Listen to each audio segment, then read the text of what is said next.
Thank you so much, Matt, for joining us. It's an honor. And we are here celebrating the Black Tech here at Miami-Dade College North Campus. It was a wonderful performance you did. Tell me more about that event. Why you think it's so important for a student at Miami-Dade College to be exposed to technology? Well, first of all, it's an honor to be here on behalf of Knight Foundation. We couldn't be more thrilled to be supporting the inaugural Black Tech Week. You know, it's so important. We launched an initiative 2.5 years ago around trying to sort of build the entrepreneurial ecosystem here in Miami to better support and connect and propel this emerging community of entrepreneurs and sort of doers of all kinds, right? Yes. And with a range of outcomes we're seeking, from sort of greater talent retention and attraction to expanded opportunity. We think there are just lots of community benefits to be had if we can help do this well. But to do it well, diversity is key. And we need all of Miami to be part of this, right? Diversity is the key word. It is without a doubt the key. I mean, diversity is our great competitive advantage in Miami, right? And yes. I think really strong entrepreneurial ecosystems we see are built on sort of a collision of ideas and people, right? And collision of ideas and people from diverse backgrounds with diverse ideas, diverse biographies, all of that. And the more ways that we can sort of leverage our unique competitive advantage, which is our amazing diversity in Miami, to sort of foster sort of those collisions and those conversations, the better, right? And ultimately, the greater impact we'll have in this whole effort. Absolutely, and Miami-Dade College is the reflection, I will call, of the mosaic of culture that we have in Miami. We saw that diversity inside of the Lehman Theater. Students from different backgrounds coming in to listen to entrepreneurs and learn more from that. How important do you think it is for our students at a young age to be exposed to that and also to have opportunities to meet leaders in the field?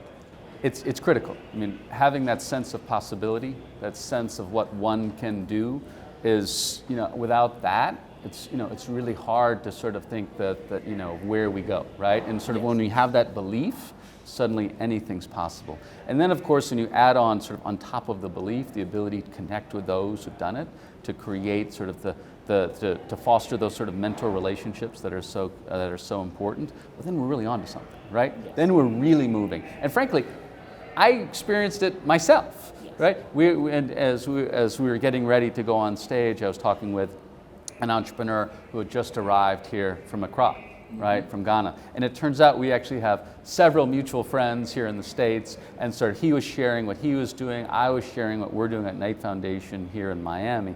And suddenly sort of we had struck this relationship where we'll see where it all goes, but just an enormous sense of possibility. It's an extended family, and again, it's very great to see entrepreneurs from all over the world, not only from all over the United States, but all over the world coming here to talk to us. It's very important.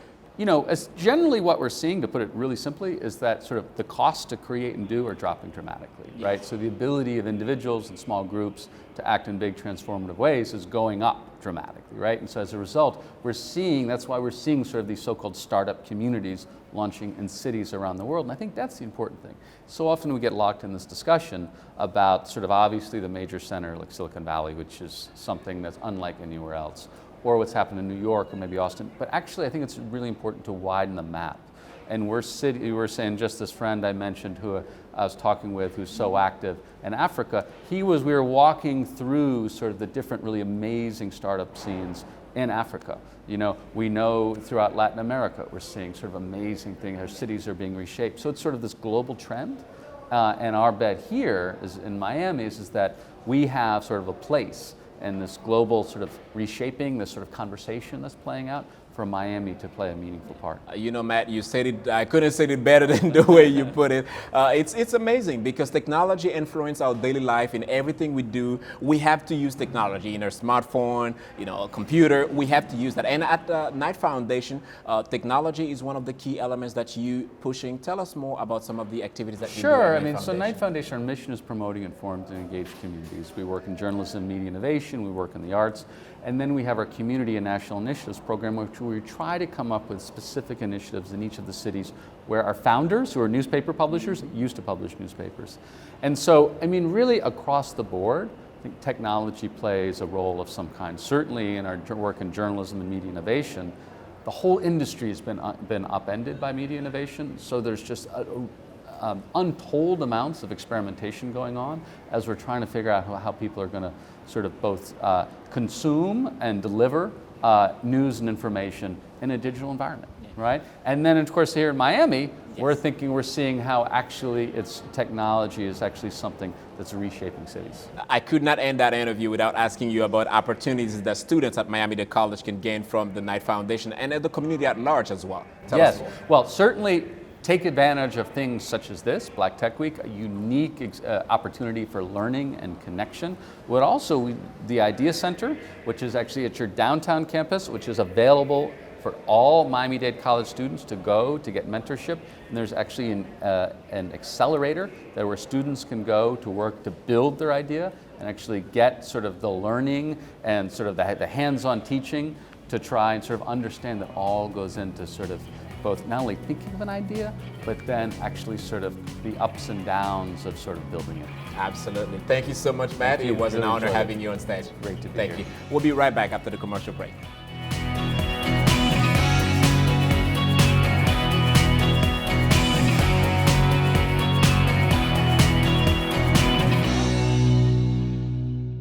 Cool programs for hot jobs. Let Miami-Dade College jumpstart your career. We offer bachelor's degrees in film and TV production, nursing, electronics engineering, information systems technology, supervision and management, supply chain management, or choose from 300 other programs to study. You can take classes during the day, evening, weekend, or online. For more info, visit mdc.edu or call 305-237-8888. Get the knowledge and training for today's in-demand jobs. Register now. Miami-Dade College.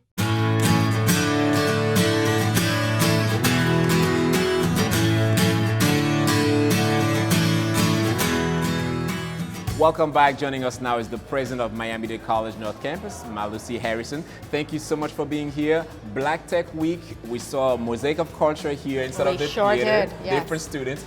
The importance of that event is so critical for the students. Absolutely, and James, today we had our Lehman Theater full with students who are eager to learn more about technology. And I would say that the panel that we had was extremely informative, truly sharing the tools, and I say practical tools for our students to be able to understand the importance of technology, but more importantly, how they can be creators rather than consumers. We have entrepreneurs from all over the world, from Ghana, from all over the place in the United States coming in. It is really critical, like I said, for students to, listen to the feedbacks, advice from the entrepreneurs like that. Absolutely. Traditionally, we would advise students to aspire to a 9-to-5 job, for example. And while we still provide that kind of advice, we also want students to consider the option of being entrepreneurs, starting their own businesses, creating products and services that they have innovated and created themselves. And so today what I saw was the panel engaging with our students in terms of specific tools that students can begin to think about now that they're in college and not wait until they've graduated from college as to how they can be part of the innovation of technology that is so prevalent in our society, so prevalent in our businesses and every single aspect of our lives. So Black Tech Week, truly, truly important. I'm very pleased that it sought North Campus as its venue, and we look forward to bringing that back in years to come. Absolutely, and I have to add that Miami-Dade College North Campus is very on point on technology. We see the high-tech technology using by students in film, radio, TV, also creating apps, because I strongly believe that technology affects our life on a daily basis, and being able to see that there, it's very important. Absolutely. You mentioned film. As you know, our School of Entertainment and Design Technology is one very fruitful ground, I would say, for the creators of film. Yes. Many of our students, while they're here at Miami-Dade College North Campus in the School of Entertainment and Design Technology, are creating films, documentaries, feature films. We have graphic artists among our students. We have television producers producing shows and segments. And so we already see creators and innovators and ideators among our students even while they're here at Miami-Dade College North Campus. And this Black Tech Week, I believe, empowers them so much more to go forward in that realm of opportunity. And I'm really pleased, as I said, to have had so many innovators, influencers, CEOs of startups that have been here with us today, and we'll come back tomorrow to share with our students and the community in terms of how to truly leverage technology and innovation for the betterment of themselves and also society. Absolutely, and I have to add that I am a product of Miami-Dade Yes, College you are. North Campus, Absolutely. so I'm very proud to add that. And a very Thank you. successful alumnus at that. Thank you. Thank you so much, Madam President, for being here with us. You're very welcome. Thank you, James. Thank you for watching. Stay with us. We're going to take a quick break. We'll be right back with much more.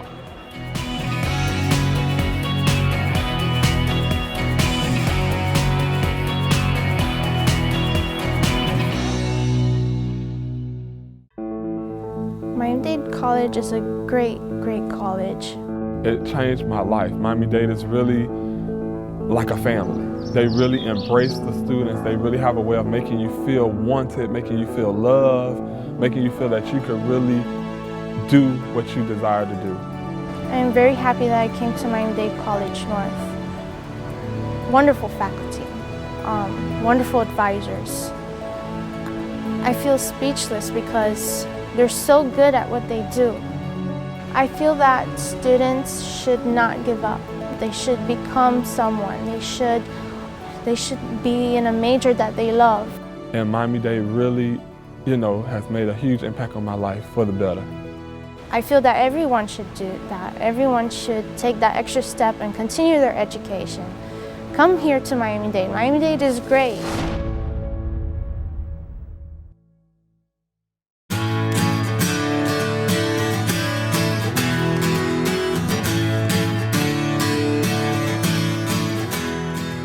Welcome back. Joining us now is Eric Osiakwam from Ghana, entrepreneur in technology. You investing in so many. Tell us more about your organization. Well, I run a small micro VC called Shanzo Capital, based out of Ghana. I am a technology entrepreneur. I helped build a lot of ISPs, internet businesses, in the late 90s. And then now I'm investing in the next generation of entrepreneurs. So I'm an angel investor. I invest very early stage in the businesses. I help create product. I help build a team. I help look for customers. I help sort of grow the business and then hopefully exit the business. For any students now watching the show wanting to know how to start, tell us more, take us back to the first steps. What is it you had to do as a young entrepreneur from Ghana to be successful? I think the first thing is to have a very curious mind, to be creative, to think outside the box and not be caught up in the normal course of life, which is, go to school, finish, look for a job, white-collar job, and just stick along with life as it is. I think for me, what was very interesting was that I was very creative. I thought outside the box. When I finished school, I worked for a few companies, but I merely said, look, I can do something different, right? And I also saw myself as a producer. I saw myself as somebody who wants to make an impact on my generation, on my society, and not just tag along with life as it is. And I think this is increasingly important because I think that in the 21st century, the world is changing where increasingly we need more people who are, producers and not just consumers. So as a student, you need to start thinking about how you can be a producer. And I think that the fundamental of this is that everybody's unique. Everybody has a unique talent and a unique skill. Mm-hmm. So look within yourself and ask yourself, what's that unique thing that I am made for that I can do very easily, right? That comes to you naturally. Yes. And look at it in terms of how does it solve a societal problem or a challenge. And that is the beginning of entrepreneurship. That's when you start unleashing your creative ability or your creative juices, as I like to put it. And this is what I do. I spend time looking for entrepreneurs around the continent of Africa who are unleashing their creative ability, of course, in technology, because that's what I know, and using that to solve problems, right? And I begin to work with them, and I bring in a little bit of capital, but most importantly, I bring my experience as somebody who's built a lot of businesses, so I know how to do this, how to make mistakes, how not to do certain things wrongly, and I mentor. I'm very actively involved in the business and build them up. So I think that this is important for Miami. I've just been here for a few days. Miami is merging, it's transforming. There's a lot of stuff going on. I was in Wynwood. I love the whole art district that is emerging there. I was in the design quarters also. And I think that as a student, you need to start asking yourself, how do I become a part of this new transformation of Miami, right? Yeah. And it starts with being curious.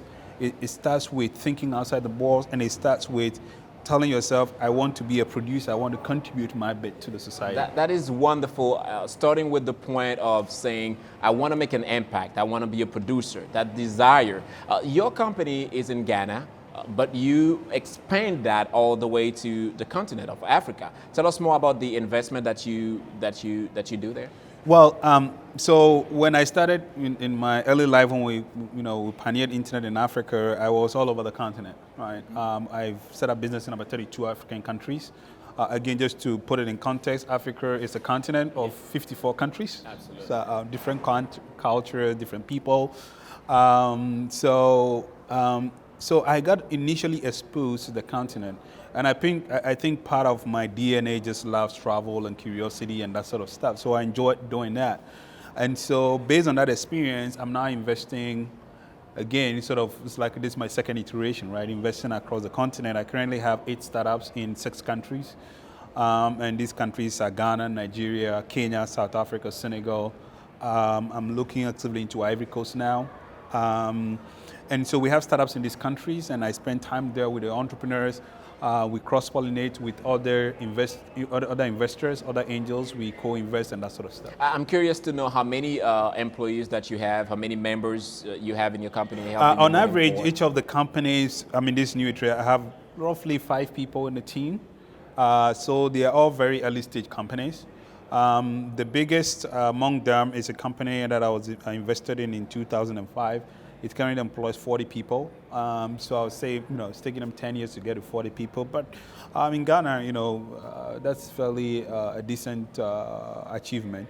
And I think that this new set of companies that I invested in the last 3 years will grow and will employ more people. You are now in United States, and especially here at Miami-Dade College.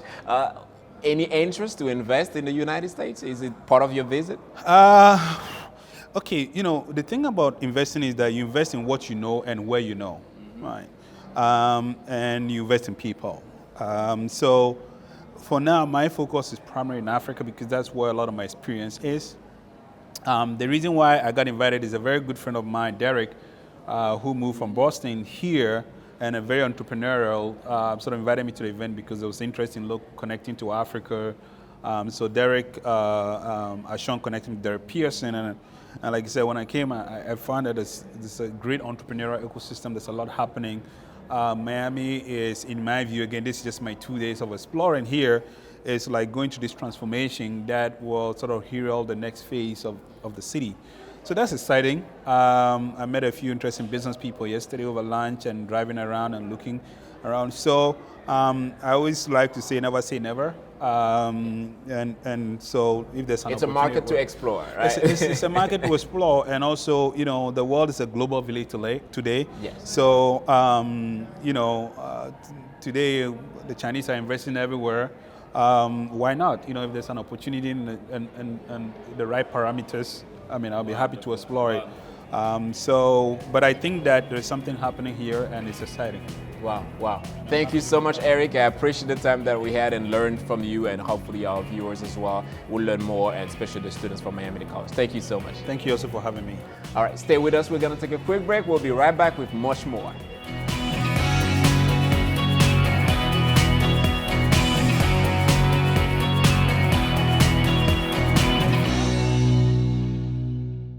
Cool programs for hot jobs. Let Miami-Dade College jumpstart your career. We offer bachelor's degrees in physician assistant studies, biological sciences, education, and public safety management. Or choose from 300 other programs. With our flexible course schedules, you can take classes during the day, evening, weekend, or online. For more info, visit MDC.edu or call 305-237-8888. Get the knowledge and training for today's in-demand jobs. Register now.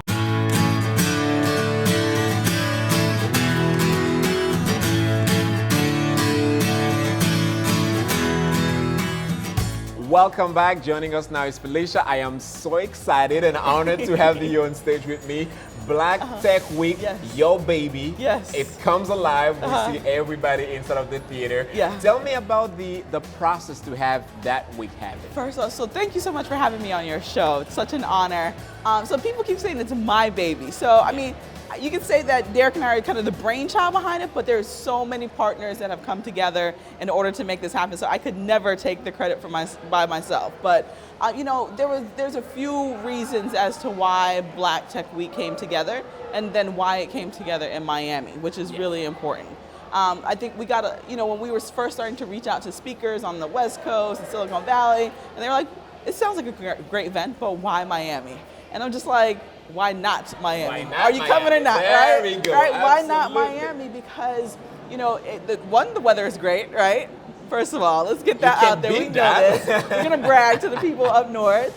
But most importantly, you know, over the past few years, especially Miami-Dade College has played an integral part in that. Organizations like the Knight Foundation have really started to build this ecosystem and then get our students and our young people and even our adults in the community the skills that they need, the applied knowledge that they need in order to start building a technology pipeline that not only services Miami, but then also the Caribbean, South America, and the globe as a whole. So why not Miami? We're here, we're close, the weather is great, we have the people here, we have the human capital here.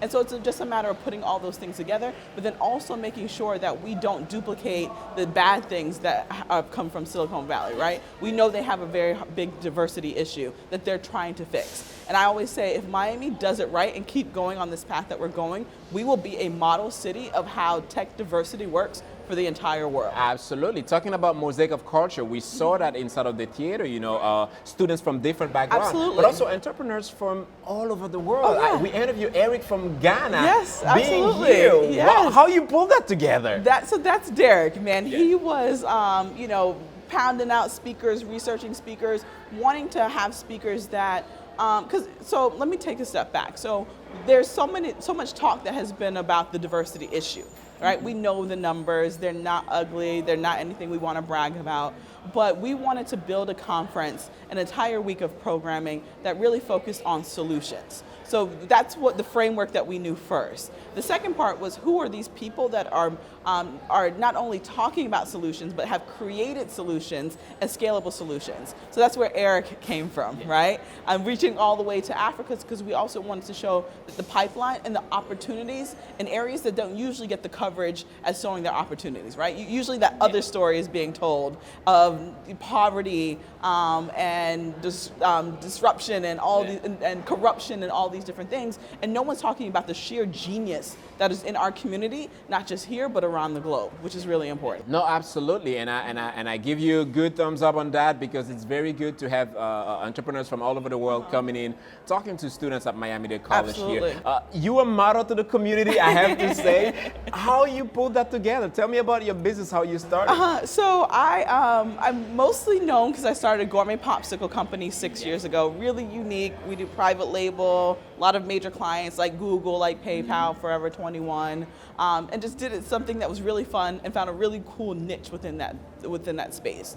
So because entrepreneurship really, I like to say, it essentially saved Derek and I, because we were both unemployed and couldn't find jobs in 2008 because it was a horrible economy. We said, you know what, we're just going to use what we have and what we know right now, and we're just going to see where it's going to go. It's better than sitting at home, constantly pressing send on resumes and getting the rejection. And so because it saved us, we wanted to make sure that we gave back. My dad always says, for much is given, much is required. You know, so even though when we first started, we didn't really have any money to give away to a charity. We didn't have resources. We had a cart. You know, we had the knowledge that we knew, and we knew that then we also had some time that we could spend with people in the community and mentor. And from there, it has blossomed into full-fledged programs that have spanned, you know, from South Miami to Lake Worth, but then also to Washington, D.C. and all over. So we all have a responsibility to give back, because no one is self-made. I hate when they say self-made entrepreneur. No one is self-made. Someone has helped each and every one of us along the way, and it's our responsibility to reach back and help someone else. Absolutely, reaching back, giving back to our community, that's the true value of living here. Absolutely. In this earth, I strongly believe. New student coming in, want to be someone like you, an entrepreneur in the community, which you are very loved in that community. Yeah. what is it they have to do? What is the first step they have to do? So the first thing that I would say that they have to do is figure out what their big, hairy, scary goal is. Figure out what that is. Dream bigger and farther than today. And we all hear those cliches, right? So, but set those big, hairy, scary goals. And then So from people there, say, you crazy. Right. If you say a goal to someone and they don't say it's crazy, you aren't dreaming big enough, my friend. Yes. So when you walk in on the first day of Miami-Dade College, that is the first thing that you need to do, right? Not just say, I'm going to graduate, but once I graduate, I'm going to, total world domination is what I tell everybody, right? So once you set that, then you need to start working backwards. All right, if I want this, who is the first person that I know in my network that can at least get me one step closer? What is the first thing that I can do? Can I set up a LinkedIn page? You know, can I get some business cards that say, you know, the director of total world domination? Whatever you need to do to give you those small, like instant gratifications as you start working towards your goal. But you have to set the big goals, and then you have to put a strategic plan together, step by step, of what you're going to do once you graduate Miami-Dade College. Wow. Black Tech Week, it's, you know, the name sounds, I was like, okay, we're going to see a lot of African-American entrepreneurs, but here inside of the theater, we see all over. Yeah, you know, they're talking about Cuba, they're talking about all Startup over the Cuba is going on. Baptist Health is getting ready to do something around biotech. We have Startup Jamaica. Like, you name it. It's because this is the thing that's really important. The title is Black Tech Week. It's during Black History Month. So to say Black Tech Week doesn't mean that it excludes anyone else, right? We all have to come together and celebrate each and every one of our cultures. We also all have to come together and recognize and celebrate innovation no matter where you are. You know, so although it says Black Tech Week, that's because, you know, there's a high number of Black speakers, but there's also a high number of women speakers as well, right? That are doing some phenomenal things that don't need to just be highlighted during Black History Month, but entire throughout the year. So you can learn from me, I can learn from you, I can learn from anyone, no matter what color, right? So anyone is invited to Black Tech Week. Absolutely. I have to tell you, I am so proud of you and so excited, so happy that this is happening here at Miami-Dade College North Campus. Yes. You know, people from high profile coming here, we learn from them. So thank you, thank you for and I'm so for doing thankful this. to Miami-Dade College for allowing us and supporting us to be here. It's such an honor. Wow. Thank you so much Thank you, once my again, man. Felicia. Thank you for watching. My name is James Pierre. We'll see you next time.